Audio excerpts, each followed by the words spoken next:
The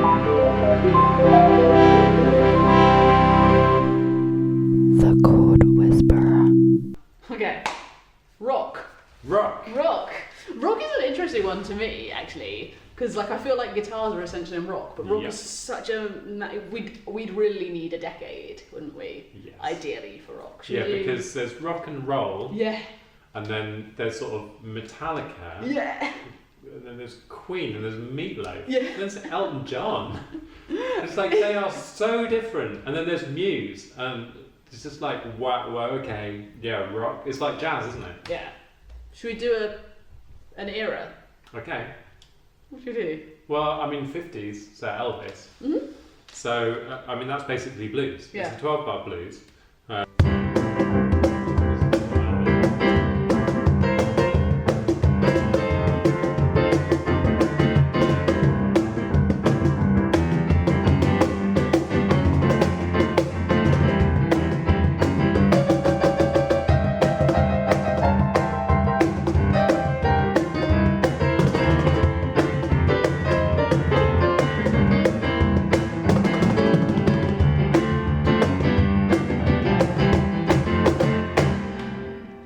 So, blues with a more driving beat under it. Yeah, I think we kind of almost got to surfer rock. Like there was kind of a feel of.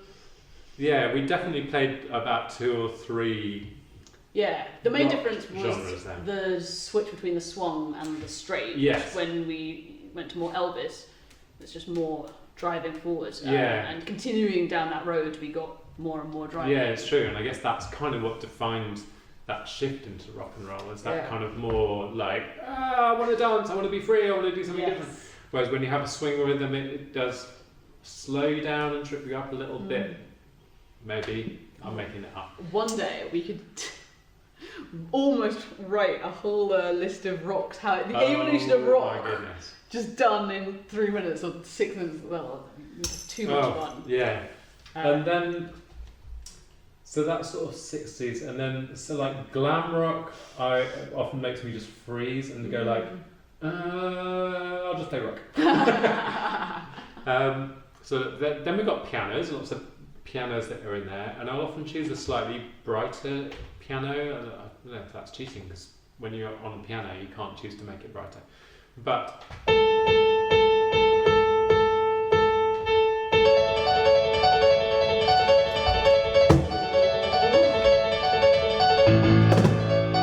it's like straight away, it's like, hey, Meatloaf or Queen. So here I am severely limited by not having 17 toms and 15 cymbals and 360 drum. Yeah, spinning around. So what can I do? I'm gonna play louder, probably. Yeah. I'm gonna play. I'm not gonna support you with the groove for a long time because as soon as it comes in, all right, we're somewhere else. So it's kind of leaving this very spacious, massive stadium sound. How do I get that? Try. Just a little thing. Just never start off an improvised song with something that you can't then carry on. I'm just like, I can do that for like 5 seconds and then but I'll do it anyway.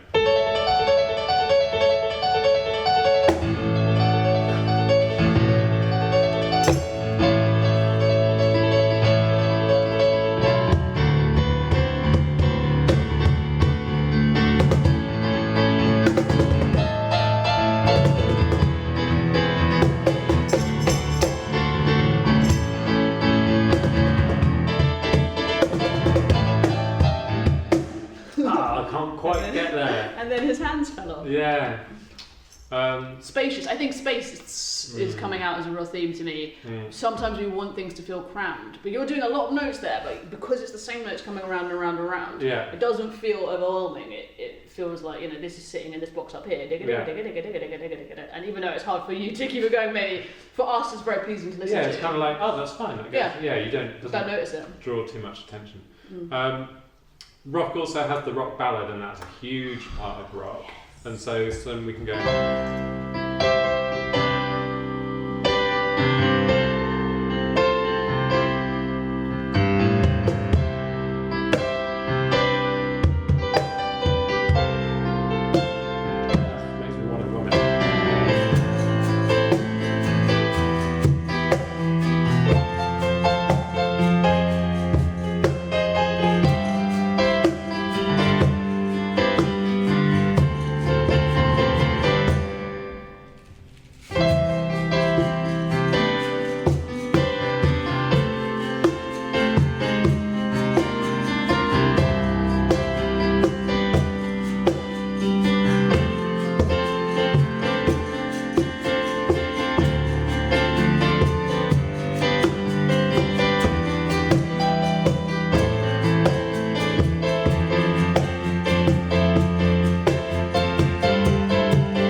interesting one because it's still 8 or 4/4, Yeah. but we cut it. Like the same thing, accompanied. I guess you were doing it in the right hand as well, but that gives us a real kind of heartbreak, longing. Yeah. 1, 2, 3, 1, 2, 3, 1, 2, 1. So it could be, if it was, Oh yeah. So what's better? Well, I give it a company like this. And I was like, what? Yeah. What's going on?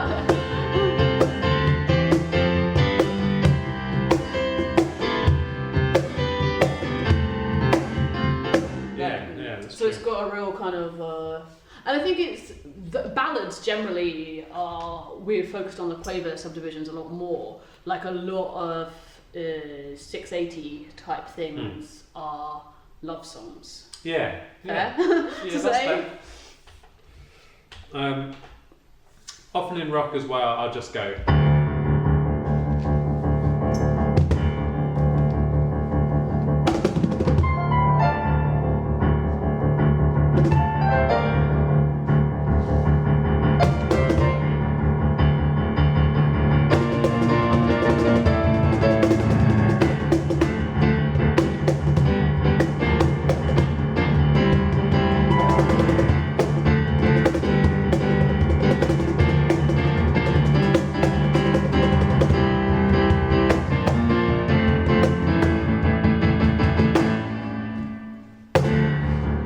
And that's kind of a more satisfying kind of Hectic. grungy, heavy. I'm playing all of the subdivisions. Yeah. Like if I was just leaving them out, fine. But no, because they're still accented, but they're all in there. It's like the equivalent of having a really heavy hi hat, busily going on. And to me, that's a classic example of loud and low is really what defines that. Because if I play the same thing here, it's got a little bit of rock, but it's like it's just octaves. Keep hammering it away.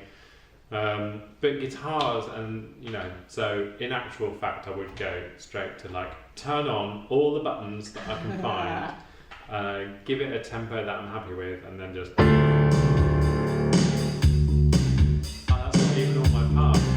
There we go.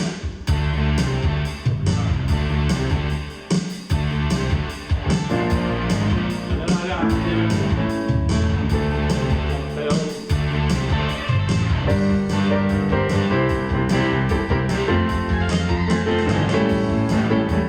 So much cheating happens.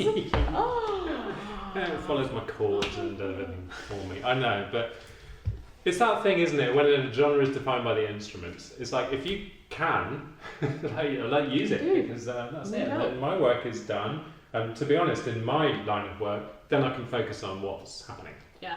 Because if I am caught up, if I start, then that is going to take 95% of my attention. Like, I probably even have to look, and it'll screw up this and it'll screw up that. And what's going on the stage is not my problem because I've got enough to deal with.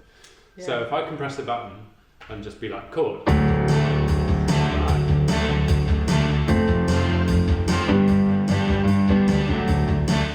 Then happy days. Cheating is. Yeah, I guess that's not what this is about. Is it? No, yeah, but yeah, definitely. All right, that's enough rock.